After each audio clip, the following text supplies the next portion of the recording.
All right. It's Not My Weekend podcast with your boy, Jerry G. I'm back. Episode 205 right here live from Santa Clarita, Tres Studios. Look at this. Look at this. It just keeps upgrading, dog. We got ourselves a Dodger poster now. Last week we had a Kobe one. RIP. We'll bring it back. But right now it's Dodger season, compa. Estamos in the middle of Dodger season. We're like down to our last 10, 12 games to go. Still in first place. We got to lock down the first place bye, compa. It has to be first place bye or nothing right now.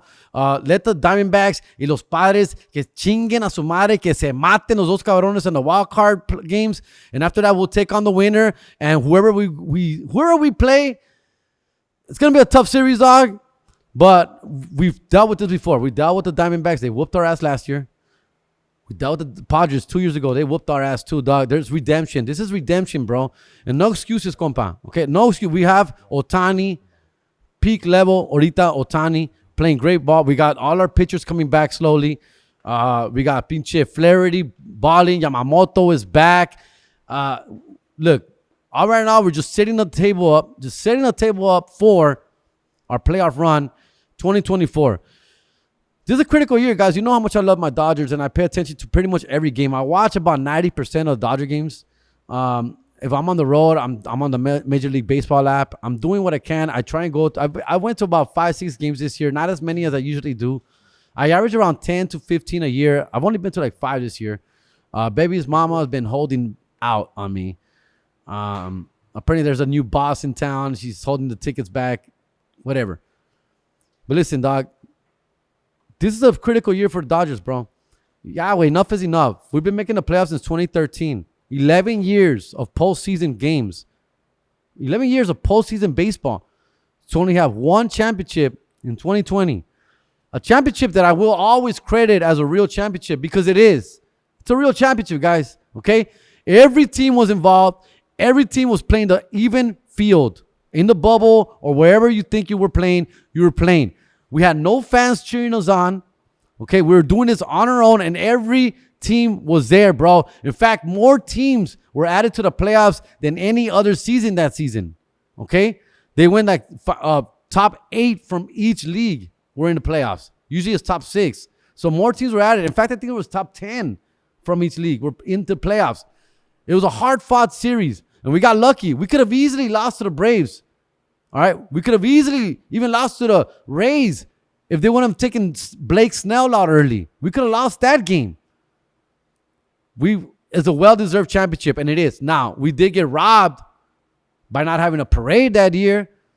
We didn't get to flood the streets and riot and celebrate and go topless and bottomless and just go raise havoc in downtown Los Angeles. We were robbed from that. Bro. I remember when the 2020 World Series was going on, I was getting my kidney stones. I had a kidney stone surgery. I was recovering from kidney stone surgery. So in a way, I was kind of glad that there was no parade because I would have been unable to attend. But I don't know if it was the morphine, the meds, but it just didn't. It didn't hit the same, bro. The championship didn't hit the same. 2024. We spent almost $1 billion. $1 billion in players, dog. Yeah. Ohtani, Glasnow. Even fucking Will Smith got paid, bro. We'll see how that thing turns out.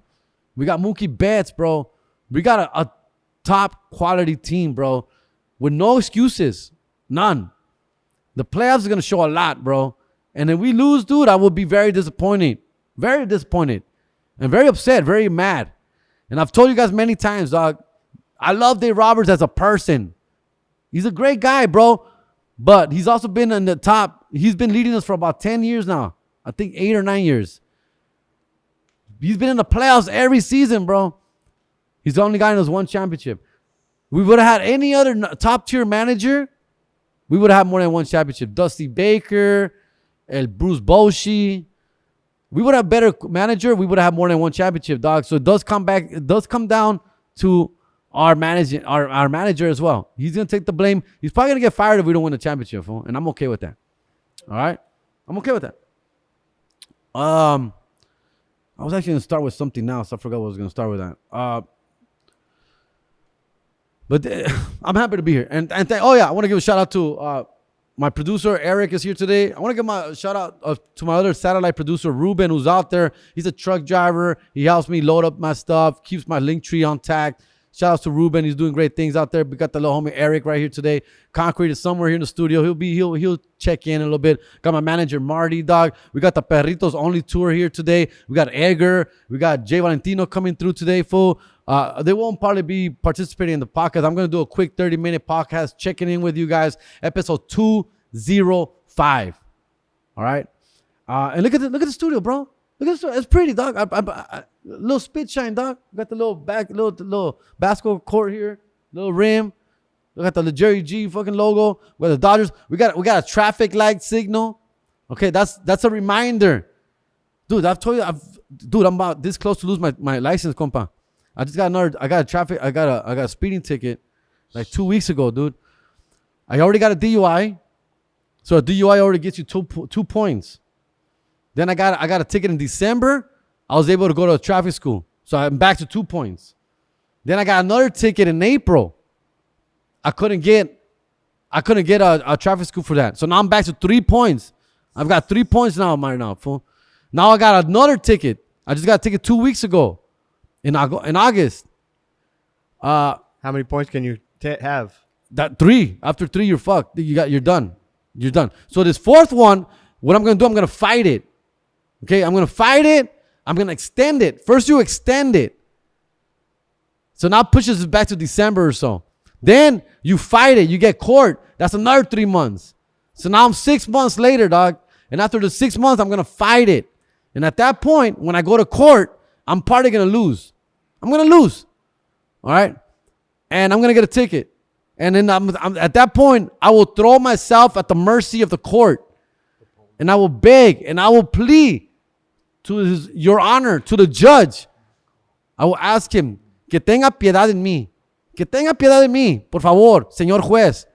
Yeah, I'm doing it in Spanish. I'm going to bring a translator so they feel more sorry for me, dog. And then at that point, once I lose in court, I will ask for traffic school again. And I should be able to get traffic school by then. And now that traffic school will keep me at 3 points. I got my DUI in 2018, dog, so I still got 3 more years. It's 10 years. 10 years on your record, fool. Oh, está cabrón. Speaking of Your Honor, have you seen Your Honor, fool? On Netflix? Fire, bro. Fire. I've only seen 2 episodes. Fucking fire. Bryan Cranston from Breaking Bad. You know how much I love Breaking Bad, dog. I've been holding off on this Your Honor show. People have been raving about it. Everyone, you got to watch Your Honor. You got to watch Your Honor. I've been holding it back, saving it for a special time. And a couple of days ago, that was it. I was chilling at home, quiet home, by myself. I put on Your Honor, dog. And the first episode just starts off with a bang, compa. Your Honor, amazing, bro. Amazing, fool. Great acting, of course, from Bryan Cranston. But everybody else around him, his son, the gangsters, the mafia, the mobsters, the judges, the lawyers. It's an amazing show. Check it out. Set in New Orleans. Bryan Cranston plays a judge he has a son. And his son, I'm going to spoil it a little bit because it's just the first episode. I'm sure a lot of people know what it's about. Basically, Bryan Cranston is a beloved and respected judge. Very cool. He's in New Orleans. He has a lot of black homies, dog. He has a lot of black friends. He goes easy on our black people, on our homies. And he's a really good judge. Very nice, kind, loving judge. And he has a single father, too. He's a single father. And he has a young kid. He has a son who's like 18, dog. Right? And this motherfucker, dog, he kills somebody driving, la mata, güey, y el pendejo runs. He takes off, fool. He leaves the scene, bro. Gets home, bro. He's freaking out. He panics, fool. And he tells his dad what happened. And his dad's like, why the fuck did you leave? Why? ¿Por qué te fuiste, güey? You should have stayed, fool. He wasn't drunk or anything. It was just an accident, bro. But he left the scene. He left the person to die. Agonizando, güey. Turns out, and again, I'm only saying this because you can read it on Wikipedia, bro. You can read it anywhere. This is what the synopsis says when you watch the show. All right? So I'm not spoiling anything. Básicamente, that person he kills is a notorious mafioso's son, fool. So now the mafia is after. So it just takes off from there. I can't spoil it more than because I've only seen the first 2 episodes. Fire, fool. Watch, Your Honor. Fucking amazing, dog. Amazing. All right. Concrete just showed up. Concrete. What's up? We're here in the studio, Tres Studios. First of all, congratulations. It's a beautiful place. Thank you. Okay. There's a lot of space for activities here. There's podcast stuff. We do a little, he does his little characters and shit. He does little videos. We're about to shoot some Batman and Robin shit right now, fool. Appreciate everybody who's been watching those. Most of them are doing amazing. One even hit like what, 6 million views? 6.5. 6.5 to be exact, bro. The other ones got to catch up, and they're catching up. I mean, they still got millions of views, though. Millions of views, bro. Viral, fool. Thanks to the mind of this motherfucker. I don't want to bring him on camera because it is about me right now. But he's right here. He's the voice of God. He's behind the camera. Hello. And let's get to know Concrete a little bit more from behind the camera. He's helping me produce this. Yep. He's helped this. He put this set together for me. Gracias, güey. Perritos only for life, bro. We've been touring. We've been having a good time. Shooting some videos. Shooting some skits. Batman and Robin. How did that come through, fool? I was doing some skits for my boy named Ebro, right? Ebro. Oh, Edro. Bro's Demon. Oh, not Edro? No, Bro's Demon. And he also owns like a very successful Oh, yeah, that's right. That's when you hit me up. That's right. That was in November. And at his detailing shop, he has a bunch of like celebrity cars and this and that and the third. Oh, he had the Tupac car. He had the Tupac Mercedes. Maxima. No, it was a Mercedes. Oh, I thought it was Maxima. And then he also had the Batman Mobile. The Batmobile. The OG. From the 90s. Michael Keaton. From the Michael Keaton movies. And so I told him, I was like, yo, can I do a skit? He's like, yeah, man, do whatever you want. So then it was a no-brainer. I said, Jerry's my Robin. And then we shot some skits back in December. It's almost a year ago that we shot the first ones. Mm-hmm. So we shot the first ones almost a year ago. And they did fairly well. Yeah. Nothing crazy. Yeah. And then we did some recent ones, and those went bananas. Wildfire, dog. Wildfire. I remember from the original ones, fool, how excited you were about the dummy that you brought. Yes. Because that was his first idea. His first idea for the bit first was like, bro, I'm going to pretend that I fall off the roof. And he had this dummy, and he dressed him up as Batman. And I remember just how excited you were with that dummy, fool. You wanted to make this shirt as dummy I wanted to make it correctly. And that was the whole focus of that one. And as we're going to get that one going, we also were like, that's the idea, start flowing. We should do this. We should do that. I thought they were all good, really good, dog. But I just remember how excited you were about dropping a dummy and pretending that's you. And that's dope, fool. Nah, man. I mean, dude, it hit. It hit. It was fun. And now we're doing these, and we built the set. And you haven't seen the set, but it's right here. Yeah. It's right in front of you. I haven't seen it myself. I actually haven't seen it. Yeah. So it's blocked off because we decided to, really block off the set and make it like a fourth wall. So it didn't seem like it was a sitcom style, more like a movie style or cinematic style. So we decided to block off the sets, and the guys here, Eric and Dennis, did a great job. I had talked about doing the set. I was like, we're going to build this set at the studio, just watch. And by say, you mean like the Bat Cave. The Bat Cave. Yeah. And so we had talked about building the set, building the Bat Cave. And one day I'm just getting here from the house in the morning, kind of pulling up to work, pulling up to the office. And these fools have like more than half of it built already. And I was like, oh, they got excited. Yeah. They got excited too. They got excited too, dog. Like a little Willy Wonka chocolate factory here, dog. Yeah, but none of that shit. Again, man, like you need a team. So the team's been helping for the Batcave, and we ordered a bunch of parts for it, and I think we're there. It looks sick, dog. It looks sick. It's firme. No, that's just fun as fun. My favorite right now, fool, I love your McDonald's ones, dog. The McDonald's are just killing that, fool. McDonald's shit. What's your favorite character to play? Like that, which is the one that comes easiest to you? Like, I could do that every day if I want to. The broke homie. The broke homie. The one in the car? Yeah, it's not like my biggest. I like that one too. It's not my biggest character, but I was the broke homie for a while. Yeah, te sale más natural, huh? Yeah, I was the broke homie. I did go through the struggles. You know, being like entertainers, we go through our broke moments. Yeah. And well into your fucking 20s and almost 30s. You know, when you're in entertainment business and you're trying to make it happen, not everybody is successful overnight. So I had a lot of broke times where I had to figure it out and ask for favors and but obviously I amplify it Yeah. to almost an obnoxious level, But You kill that shit. And that's the thing with me. Like with me, for me to do a skit, I have to play somehow myself, because that's the way I feel I'm gonna be able to perform it the best. I know it's cheating. I know it's like taking the easy street, but I don't like to like play something far from me. I like to play where I can be myself, because that's when acting becomes fun for me. Yeah. When I'm able to just be me. I get it. When I'm able to be me, fool. I get it. Whatever character I play. I It could feel be like Robin. I feel like your approach is like the Ice Cube approach, right?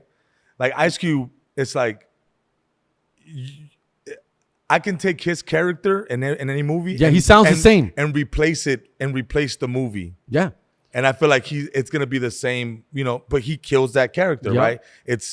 I think it's commonly known as the common man character. That's a good way to say it. That's a good way to put it. I never thought about the Ice Cube character, because I was just watching Barbershop 2 the other day, which I don't like. I don't like Barbershop 2, but I get stuck on Ice Cube because he does play the same character. Yeah. And it's so like it's believable. Yeah. Because of just how it's he like sounds. Arnold too. I mean, every now and then, like, Arnold was the big guy, the hero. Yeah. But that's an movie. extreme. I'm talking about a simple person who plays different, like Yeah. I'm a cholo now. Now I'm the dad. Now I'm the brother. Right. Now I'm the ex-convict. Right. Now, No, yeah, I think Ice Cube really plays within those. but yet he always characters sounds the really same. well, Like, right? even Are We There Yet? Yeah. He still tries. And then you got, and then you got dudes like, let's say,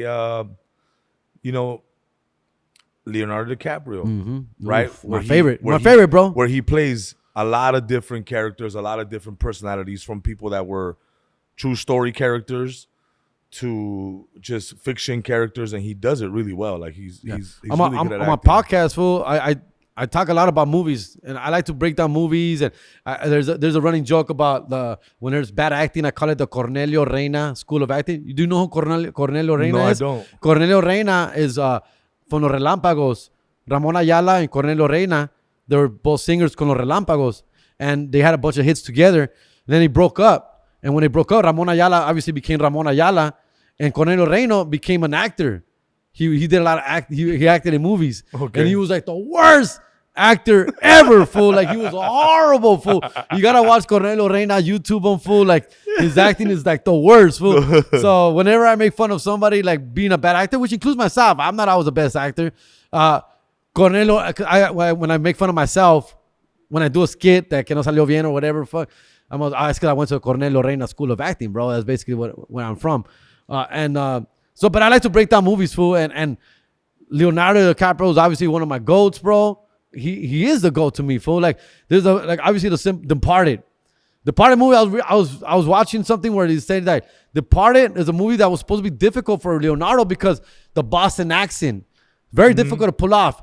They clown on people. Like, even Matt Damon and Ben Affleck, who are from Boston, still get clowned about when they play Boston guys. Boston. Yeah, because they overdo it. Y eso que son de ahí, güey. But Leonardo is one of those guys who wasn't great, but pulled it off. And he only Leonardo DiCaprio can. You know who I think is also like one of those actors that just gets the same role? Liam Neeson. Yeah, bro. Like Liam Neeson, like he's the same. Yeah. He's the same. Like somebody always kills something. I will find you. Someone. And I will kill you. He's always trying to find someone, right? I will find you, and I will kill you. And I will kill you, dog. But every time there's a Liam Neeson movie, I watch it, bro. I do. There's not a Liam Neeson movie that I haven't freaking seen. I'm not the biggest fan, bro. I'm not the biggest fan of like action movies like that, because they're all the same to me. Like, I still haven't watched any John Wick movies. What? I haven't watched the Tom Cruise ones, action ones. Not Mission Impossible, though. Jack Reacher. Jack Reacher. Jack Reacher. No? Yeah, I haven't seen Jack Reacher. I haven't seen John Wick. I want to watch John Wick. I do. John Wick is out of control. Look, bro, I didn't watch him till this year too. Because I'm not like, I don't. They're all the same to me. I'm not a big fan of like trilogy, four or 5 movie. I'm not a big fan of that. I mean, I watch them, but I like maybe one good movie and maybe a good part 2, and then yeah. No, I like trilogies, bro. I'm a trilogy guy. I'll stick with it. If I like it, I want to come back. Like, for I more. still haven't seen, and Deadpool. I might get hate. I might get some hate. Never seen Godfather. Oh, fool. Never seen Godfather. Bro. Never seen it. Bro. Godfather is amazing, bro. Never seen it. It's amazing, dude. And Even part 2. I am actually a bigger fan of part 2, bro. Part 2, they do something so amazing where they're going back. The first movie that ever goes back in time and then comes back in present time, then back and they pull it off amazingly. Never seen it. Oh, Never seen it, man. yeah, bro. No, that's awesome. Like I love. I mean, I've seen it in passing, like on TV, and then like I'll watch it. Y me aburro, güey. No, way, you can't say that, bro. Not about Godfather, fool. No, Godfather. Maybe part 3. I've only seen part 3 like once, but part 1 and 2, dog. No, way. I could sit there and just enjoy every second of it, fool. It's a timeless classic, and everything's a hit. Like, and don't get me every wrong, scene I is love amazing. I love mafia gangster movies, bro. Like I love watching Goodfellas, Casino. I love watching Goodfellas. Love Goodfellas. Dude, I even like the not so stellar Irishman, right? Like yeah, I like the Irishman. It was just too long. I like it. The problem with the Irishman, it was too long. Really? I think the Irishman was good. It was a good movie, but it was like 3.5 hours, 3 hours. Was If they would have done Doesn't like even feel 240 like it. even, it would have been good. Doesn't feel like it. It's a little too long for me. Doesn't feel like it. The nostalgia of just seeing all those fools like in their CGI though, fool, like Yeah. younger, and it's like, damn, for these fools like ya están bien viejitos. When Robert De güey. Niro's kicking that guy on the ground, Sí, güey, you could se tell. mira bien ruco, Se chavo. viejito, güey. Yeah. And he's supposed to be like a 40-year-old dude. Yeah, and he's like, yeah. Yeah, he's supposed But to be like all a those 35, guys, 40-year-old bro. dude or something, dog. Damn. Yeah. Well, I mean, that's it. They're getting old, dude. That's Have you ever it. taken acting classes though? Briefly, dog. I never. I. You know what's funny, dude? And again, I might get hate for this, but I thought it was. And maybe I'll be a lot more mature now, right? But I thought they were corny in a way. Yeah, me too. And nothing against people that go to acting school. Maybe We weren't ready for it. I wasn't ready ready for mentally, and my maturity level wasn't there. Because when I was doing that, I was probably I was like 18, 19 or something like that. And I decided to start doing auditions. And I remember somebody was like, go to this coach and go to this acting coach. And, you just, refine it. And I went there and they were like, okay, everybody sit down. Everybody hold hands. Yeah. And imagine and this. cry. And cry. And imagine this. Cry in his shoulder. And then think about the worst moment in your life. And then it's like, I already use that. When I act. You know what I'm saying? I felt like a lot of the stuff that they were doing, I was already using, but under a different, on my terms. Yeah. On my terms. Yeah. You know what I'm saying? Like if I needed to pull something off, I can get to that position. I can get to that moment and get to that level of acting without that, without the think about the worst moment or think, your childhood trauma or, who hates you and take that rage out of you. And I was just like, I'm already mad. Same here, dog. I went to a couple intro acting classes and same thing, bro. I felt corny. I think I just wasn't ready for that, to go there, to hold hands, to be vulnerable, to open. I'm not down with that shit, dog. Like, but now as I get older, like I get it. You have to, like, because I've auditioned for like some big roles where like if I would have just had a little better coaching, a little better like chops, I could have got that role, like, and so like it's a you gotta let that shit, you let that guard down. And of course I'm older now, so I get it. We're in this game now where like the fool, you take that shit serious. I'm gonna give props to Jesus Sepulveda. Like Jesus Sepulveda is one of those guys who like he goes there, bro. He'll go to that place. Like he loves acting. Acting is an art for him. He loves it. And so when we would fuck around together and do shit together, he would get that out of me, fool. And he's the one that really got it out of me. Like, nah, fool. Like he would dig in, like, nah, for real. Like you gotta mean it. Like say like this, and we would do like shit like, and he would like do like this and do it. Y él es el que me sacó eso, and from there, then like, oh, I got this. I get it. Mm-hmm. I get it. I can go there if I really want to, if I can. And I also like to rely on my coworkers, the people I work with. I feed off of those people too, which I shouldn't always rely on that. I should be able to stand on my own and act on my own. But I do like to rely on. I'm a team player type of person, dude. I go with the flow. Like if you're going there, I'll go there with you, fool. If you want to cry, I'll cry with you, dog. If you want to go gangster, let's go gangster, whatever. And but me by myself, it's a little different situation. Just on spot, like go ahead and go. It's hard, fool. But like when we shot Chata with Milk, like I really relied on you guys, fool. Like you Dunos, but we're all green. Like Dunos was green, I was green, so it was hard because I was really relying on trying to look up. That's why one of our more seasoned stars was the girl who played my girlfriend. And the scenes that we had together, I really felt like I would step it up because of her. I mean, I think what also, like, for example, like what helped me was like the directing side of things, you know, understanding. It's key. It's understanding what I wanted. So now when I act, I'm just kind of telling myself, like, do it this way. You know what I'm saying? And I learned like how not to look at the camera, how to cheat the camera, how to do a bunch of things just by directing helped me be a better actor in a way. You know what I'm saying? So usually it's the other way around, huh? That was really like my school, dog, was just doing shit. It was just doing it, right? And then hopefully it doesn't look corny, right? And then same thing with comedy. Like nobody went to stand-up comedy classes. I don't think you did. It's not a thing. You know what I'm saying? Yeah. It's either you're gonna go and put forth the effort, or you're gonna just not do it. There's no other way like to do stand-up comedy, right? To anyone who wants to learn stand-up comedy, first of all, it's a personality thing, so it's almost natural. But if you really want to take a class, if you really want to be, if you want to take this serious and take that route, all you gotta do is take a creative writing class. So go to a community college and take either a speech class or a language class or a writing class.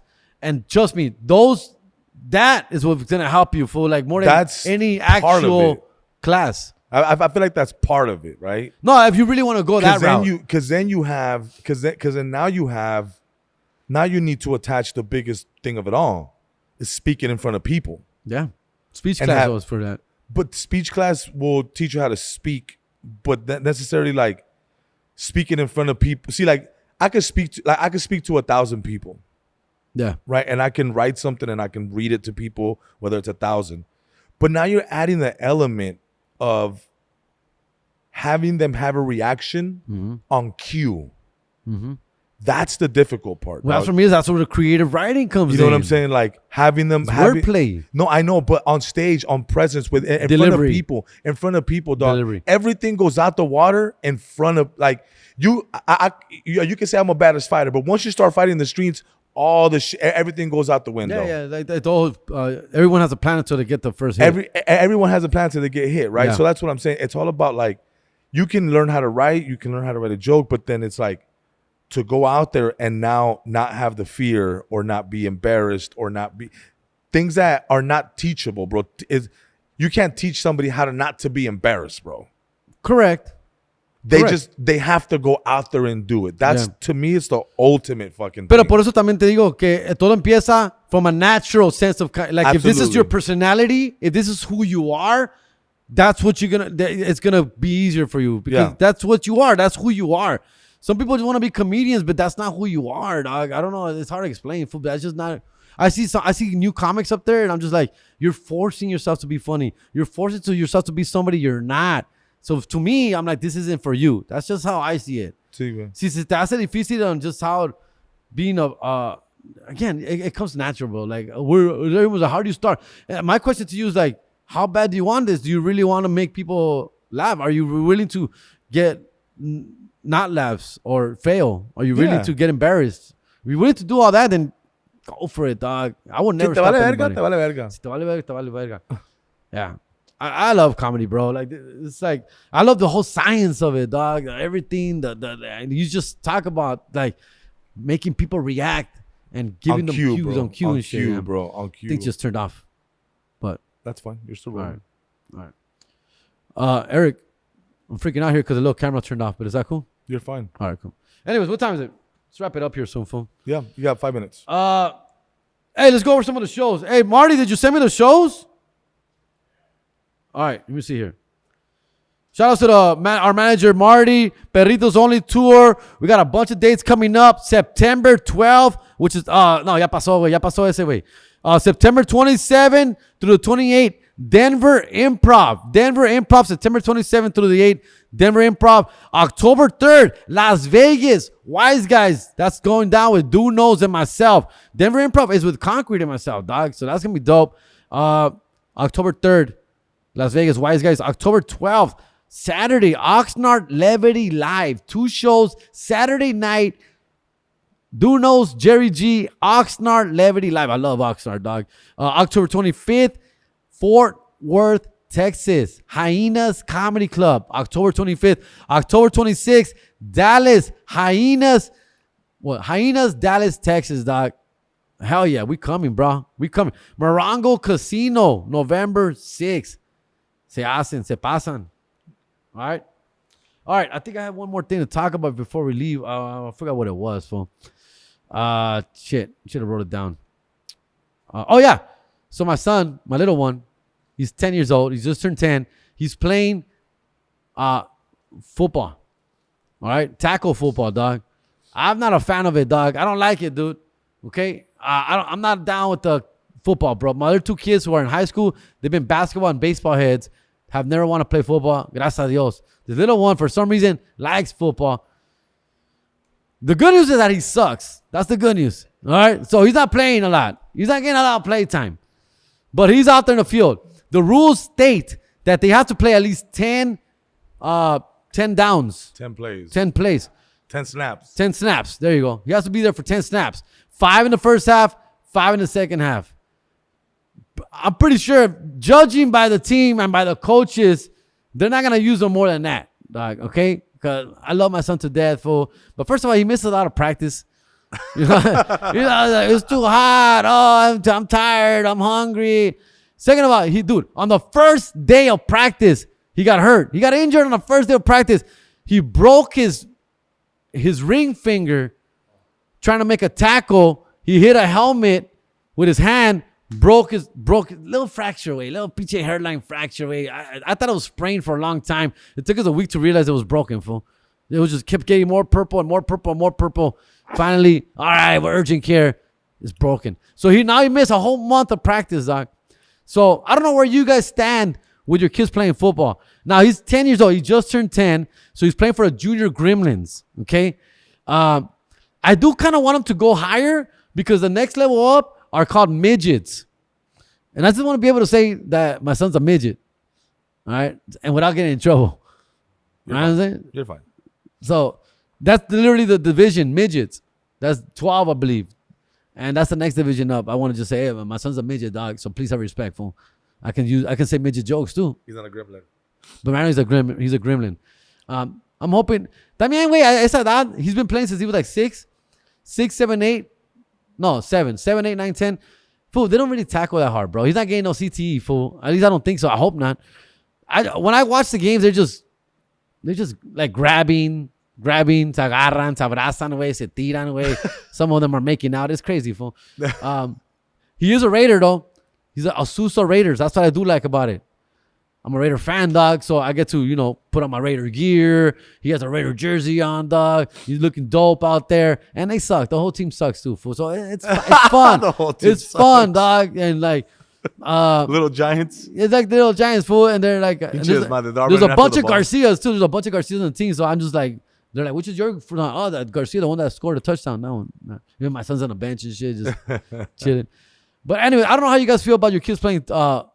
tackle football. I've never liked it. I don't like it. I don't like watching it. I talk shit, but sí se dan sus putazos, güey. A veces sí se dan sus putazos, güey. I think they're a little too young for that. Son putacitos, güey. Son putitos. Putitos. I don't know. I don't know how you guys feel about that shit.